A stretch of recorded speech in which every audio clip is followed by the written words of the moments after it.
والا نن ډېر قدرمن او عزتمند درانه خواږه پښتانه راغلي دي. تاسو به ډېر ښه پېژنئ. نو موږ غوښتله چې موږ د خپلو اورېدونکو سره یو لنډ شانتې غزل شریک کړو.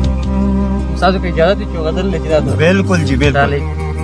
ډېره مننه وایي موږ مونځ وکړو خو بس کور یې وکړو. موږ مونځ وکړو خو بس کور یې وکړو، په سره م هېڅ نه وي سرتوري.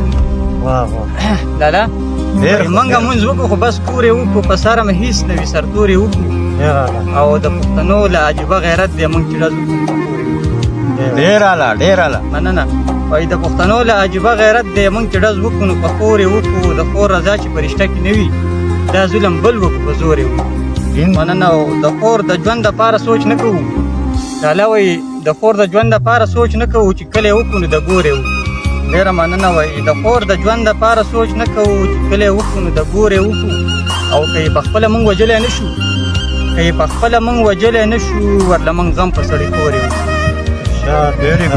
ډېره مننه. او تعلیم په خویندو باندې نه کوو موږ، تعلیم په خویندو باندې نه کوو موږ چې کوو صرف فرور یې وکړو. واه واه ډېره مننه. بیا دا ووایه. مننه جی. وایي تعلیم په خویندو باندې نه کوو موږ چې کله یې وکړو نو فرور یې وکړو. او زوی ته یوه خبره هم نه کوو، خو چې څه کار وي په انګور یې وکړو. ډېره مننه. ولې دا لور او خور څه حق نه لري؟ ولې دا لور او خور څه حق نه لري؟ دې ته تکړه یو چې پېغور یې وکړو. مننه. او ځان ته به څنګه اوس پښتون وایمه چې کم کار وکړو نو نسکور یې وکړو. مننه. او اخري شعر دی چې ثناءالله جان وایي جنت